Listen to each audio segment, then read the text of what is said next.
Oh, look at you, sitting in your quiet little corner, staring at a screen, waiting for life to deliver what you think you deserve. Like success should walk up to your door, knock politely, and say, "Here you go. The crown, the love, the loyalty. You've suffered enough." What a fantasy. What a sweet, poisonous fantasy. You carry your pain around like it's a golden ticket, as if heartbreak, betrayal, and disappointment somehow earn you favor with the universe. As if suffering makes you special.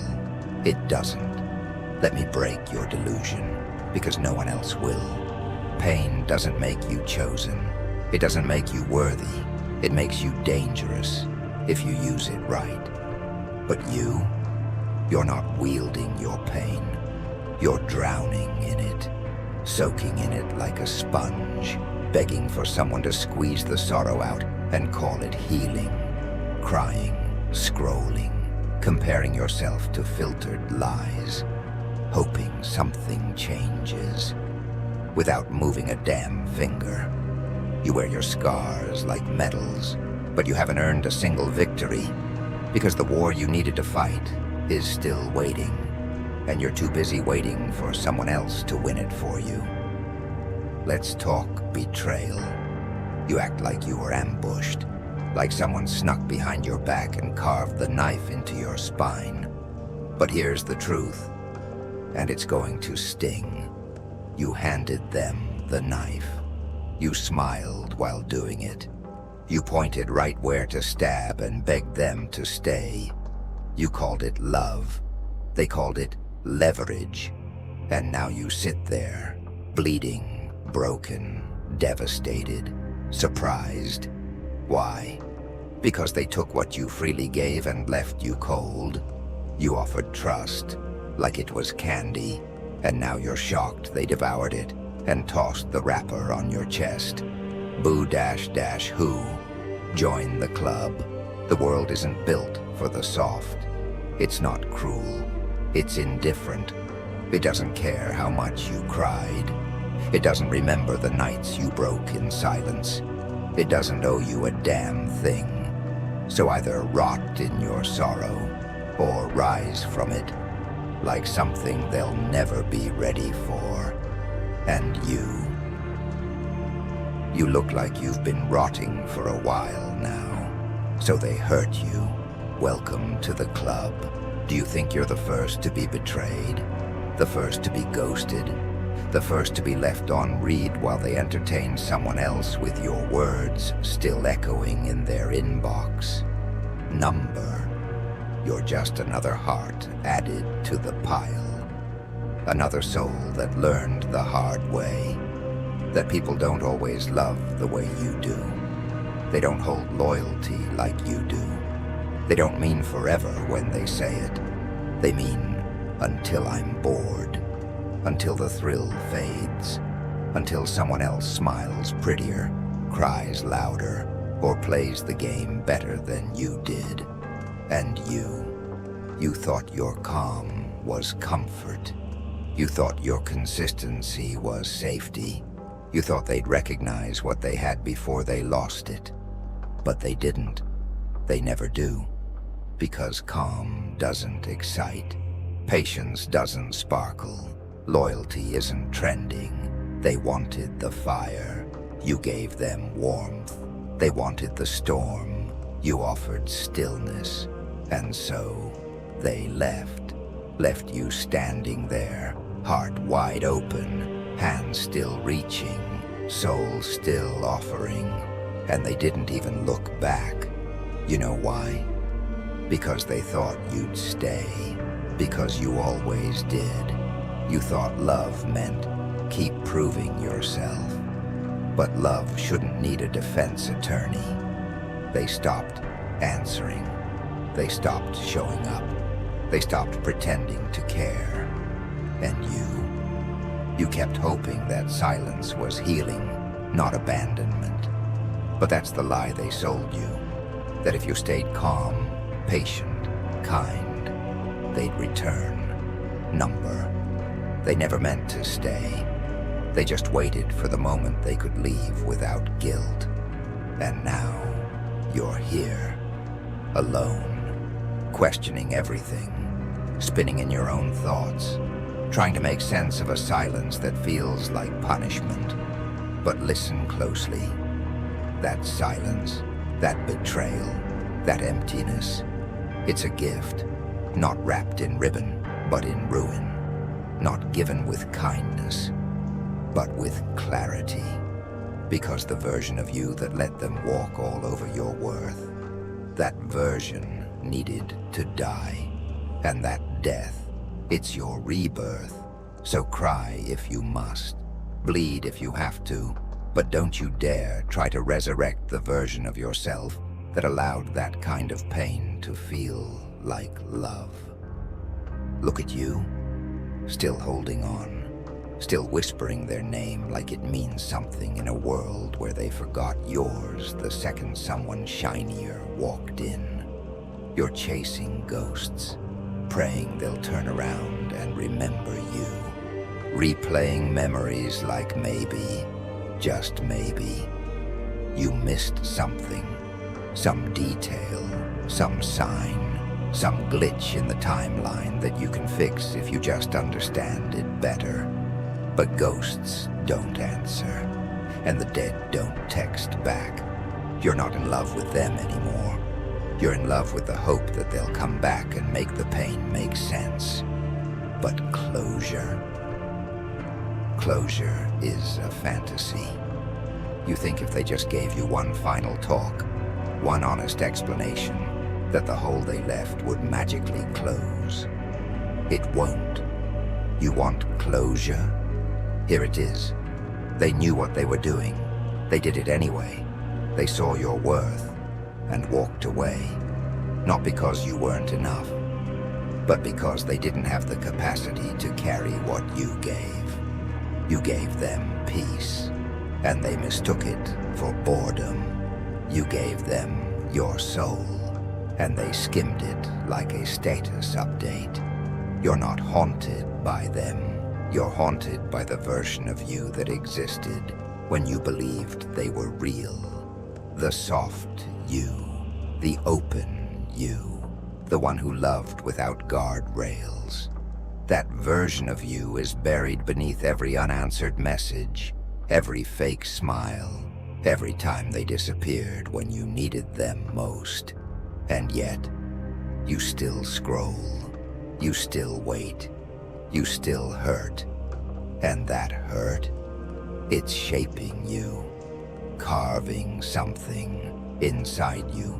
Not weaker, not softer, but sharper, colder, deadlier. This is the part no one prepares you for. The part where the pain doesn't scream anymore.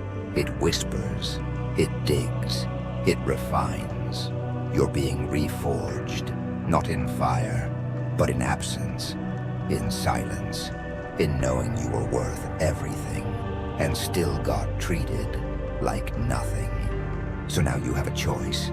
Stay haunted, stay chasing, stay broken, or become the ghost, the one that haunts them, the silence that follows them into every room. The what if they choke on when the lights go out and the crowd is gone. You can't be their closure, but you damn sure can be their consequence. Do you feel it? That stillness, the kind that seeps into your bones and wraps around your thoughts like fog. The silence that feels almost safe, almost peaceful. But that's the lie, isn't it? Because you know what comes next. You've lived it before. The world always goes quiet, right before it explodes. That eerie calm, that's not peace. That's the breath the universe takes before it throws you off a cliff. It's not serenity, it's suspense. The kind that lives in the seconds before the trigger's pulled, before the glass shatters, before the betrayal walks in, wearing your favorite memory, and you.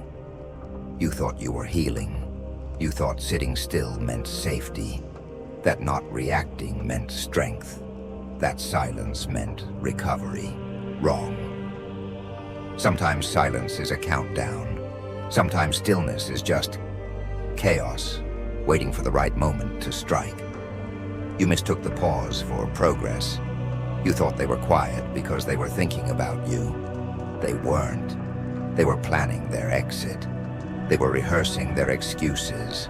They were falling in love with someone else while you were learning how to forgive them for things they hadn't even done yet. Let me tell you something real. Something no therapist with a podcast will say out loud. Calmness isn't always healing. Sometimes it's anesthesia. It numbs you just enough to keep you quiet while you're being carved open. You sat in that silence like it was a sanctuary, but it was a trap. A padded room built from broken promises and polite avoidance. And now you're bleeding out in the stillness you mistook for safety. You thought, because there were no storms, you were finally okay. But peace doesn't always mean the war is over. Sometimes it means you've lost, and you haven't realized it yet. They gave you silence, and you gave them the benefit of the doubt. They gave you distance, and you called it space to grow. They gave you nothing, and you turned it into poetry. But silence isn't always golden. Sometimes it's gunmetal gray, and when it breaks, it doesn't whisper, it detonates. They think you're weak, don't they? Because you didn't scream, because you didn't post your pain, because you didn't beg for answers they already chose not to give. You stayed calm, too calm, and in their minds, that meant you didn't care, that you were cold, detached, unbothered. They mistook your silence for surrender. But here's the thing no one tells them. Silence isn't weakness, it's a blade. And when wielded right, it cuts deeper than any rage ever could. You think screaming shows strength. Number. Screaming is expected, predictable, easily dismissed. But silence makes them nervous, because silence is unknown, and the unknown is terrifying. You gave them calm. They called you distant. You gave them space. They filled it with someone else. You gave them patience. They labeled it apathy. And you stood there, steady as stone, while the chaos around you danced in glitter and gasoline. They think you're passive, but you're calculating, you're watching, you're remembering every detail while pretending not to notice. You don't react, not because you don't feel, but because you're learning how to move in silence like a ghost with a vendetta. That's what discipline looks like. It's not loud, it's not theatrical, it's not performed for applause. It's quiet, controlled, ruthless, and when the time comes, when you finally decide to move, there won't be a warning. No loud declarations, no burning bridges, just absence. A clean cut, one they'll feel every time they try to retrace their steps and realize the door isn't just closed, it's gone. They wanted chaos, they fed off fire, but you became water, still, cold, and capable of drowning anything that mistook you for shallow. You didn't lose control, you became it. So let them laugh at your silence, let them mock your calm, because by the time they realize what they called boring was actually power, you'll be long gone. And the echo you left behind, that echo will be louder than all their noise combined. You were calm. That was your crime, wasn't it? You didn't chase. You didn't beg. You didn't throw fits or flood them with paragraphs they'd only skim. You waited. You gave them space. You stayed still, thinking that silence would show strength. But in their world, silence is weakness. Stillness is emptiness, and calm is boring. So they left. They walked right past your peace and ran headfirst into chaos that glittered. They chose noise over depth, drama over devotion, excitement over endurance, because chaos wears makeup and lies with a smile, and calm sits in quiet corners, waiting to be noticed. But they never notice calm, not until it's gone. They never realize what they had, until the silence becomes unbearable, until the peace they trampled turns to absence, until they're knee-deep in the mess they chased, and they start whispering your name like it's a prayer. But by then, you've already changed. You're no longer the soft place they once took for granted. You're the storm they can't escape in their own mind. You're the mirror they shattered, now reflecting everything they hate about themselves. You were calm, and they confused that for being forgettable. But you weren't forgettable. You were anchored, and anchors don't float. They hold, they endure, they stay when the winds rage and everything else drifts. But they didn't want to be held. They wanted to feel alive, even if it meant dying in someone else's arms. So they blamed you, called you distant, cold, too deep, too quiet, too hard to love. Because if they admitted your calm was rare, they'd have to admit their chaos was self-inflicted. So they rewrote the story, painted you in shadows, made your stability look like stagnation, and your silence look like absence. But they'll remember it. Oh, they will. Because the loudest rooms still echo with the silence you left behind. And the peace they once overlooked, now it's the only thing they crave in a world that never shuts up. You were calm, and that scared them more than any scream ever could. You ever wonder what they were really afraid of? It wasn't your anger. It wasn't your silence.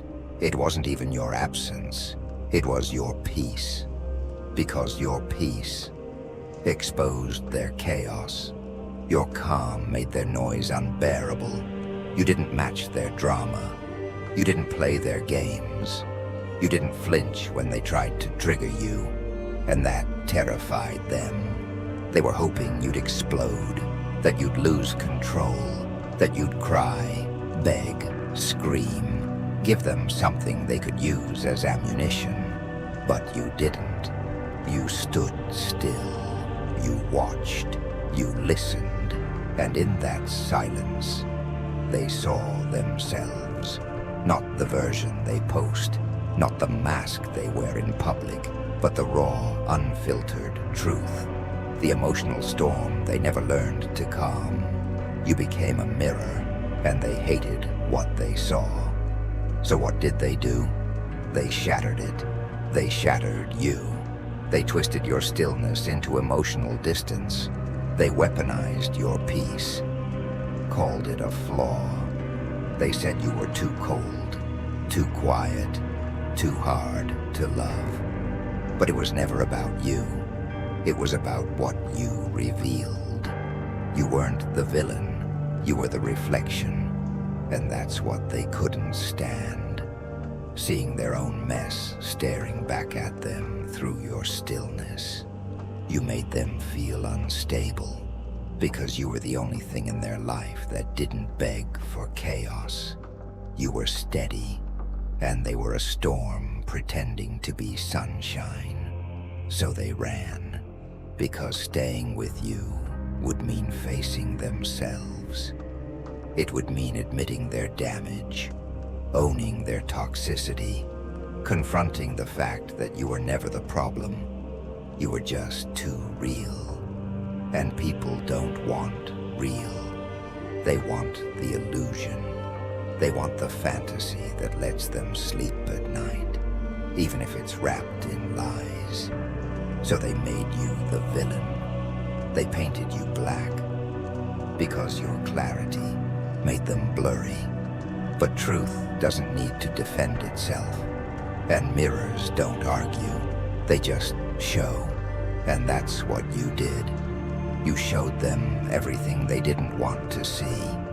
And they'll spend the rest of their lives trying to forget the reflection that never said a word. You are calm, but the world doesn't reward calm. It punishes it. You were steady, soft-spoken, unmoved by the circus. And they took that as weakness. They mistook your peace for passivity, your discipline for disinterest, your silence for emptiness. They didn't know what it took to hold back the storm you swallowed daily. They didn't see the wars you fought behind quiet eyes. They didn't care about the weight you carried with a straight spine and a locked jaw, because they were looking for fire. And you offered shelter. They were chasing chaos, addicted to intensity, mistaking pain for passion. And you just wanted something real, something safe, something that didn't need to burn to feel alive. But they don't want peace. They want fireworks. They want drama wrapped in affection. They want the crash, the scream, the explosion. Then call it love. And because you didn't burn for them, they claimed you were cold. Because you didn't scream for them, they said you didn't care. Because you didn't perform your pain loud enough for their comfort, they assumed you had none. But what they never understood is this: the calmest hearts break the loudest, and the deepest pain never makes a sound. You didn't bleed in front of them. You bled behind closed doors. You fell apart where no one could see, because your strength was never meant to be a spectacle. You chose not to crumble in public, and they hated you for it, because your quiet made them question their noise. Your stillness made them feel unstable. Your depth made their surface feel cheap. So they left, and now they're spinning in chaos again, chasing the next spark, the next thrill, the next voice that screams loud enough to distract them from their own emptiness. But when the smoke clears, they'll remember you, the one who didn't scream, the one who didn't beg, the one who stayed calm, even when the world tried to burn you from the inside out. And by then, you'll be far too quiet to hear them crawling back. That silence that used to kill you, it's yours now. You own it. You wear it like armor, forged in every unanswered message, every fake apology, every quiet betrayal. You stopped screaming for understanding. You stopped begging for closure. You stopped asking why, because now you know. They left because they couldn't handle you. Not the broken you, not the desperate you, not even the loving you. They couldn't handle the one who refused to explode, the one who didn't entertain their chaos, the one who sat with their pain and sharpened it into stillness. You rebuilt yourself in silence, not for revenge, not to prove anything, but because there was no one left to rebuild you. So you did it alone. You didn't post about it. You didn't announce it. You just vanished. And in that vanishing, you grew. You stopped knocking on doors that closed, stopped sending messages to people who never replied, stopped offering explanations to those who were committed to misunderstanding you. You learned to sit in the dark, not as a victim, but as a student.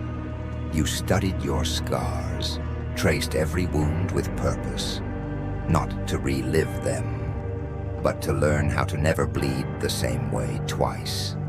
That's what silence gave you. Clarity, control, command. You don't seek noise anymore. You don't chase affection that flickers. You don't crave apologies from mouths that once kissed you with lies. You carry yourself differently now. You don't move for attention. You don't react for validation. You don't break just because someone doesn't see your worth. Because now, your stillness isn't weakness, it's strategy. You don't fear the quiet anymore. You are the quiet, the kind that makes people uncomfortable, the kind that enters a room and shifts the energy without speaking a word. And the best part, you don't hate them. You don't love them either. You just don't care. That's what peace looks like when it's real. It's not loud. It's not poetic. It's not something you post with pretty captions. It's simply this. You no longer need what once destroyed you. And that makes you untouchable. You didn't scream. You didn't burn bridges. You didn't slam the door on your way out. You just left. Quietly. Completely. And now, they're the ones who can't stop looking back. Funny, isn't it? How your silence once mocked now echoes in their mind louder than anything you ever said. They talk about you in half sentences, whisper your name in circles they swore you'd never be mentioned in again. They don't call it guilt. They call it closure they never got. But you don't need closure. You became the closure. You didn't get revenge. You became the lesson, the one they tell others about, the one they remember in moments of stillness, when the noise fades and the silence starts to sound like you. You were never broken, you were becoming, and now you're not loud, you're not desperate, you're not waiting, you're watching. Watching them spiral in the same chaos they once chose over your peace. Watching them post their curated lives while secretly choking on the memory of someone who never needed a stage. You walked through hell and didn't scream. You carried betrayal on your back and still stood tall. You mastered the art of staying silent while bleeding. And that's not weakness. That's evolution. You didn't fit into their storm because you were built to outlive it. You don't chase anymore. You don't explain. You don't return to thrones you've outgrown because kings don't revisit kingdoms they had to burn just to survive in. You speak a new language now. One that can't be faked or forced. The language of stillness, of power that doesn't announce itself, of peace that's earned, not gifted. And when they ask, "Why didn't you say anything?" you'll tilt your head, smile like someone who knows too much, and let the silence answer. Because silence says it all. It screams without a sound. It cuts without a blade. It finishes the story without needing the final page. And now they sit with their noise, their lies, their regrets, wondering when the quiet turned into goodbye. But you don't wonder. You walk, calm, unshaken, unbothered, not as a victim, not even as a survivor, but as something they'll never understand, and never silence again.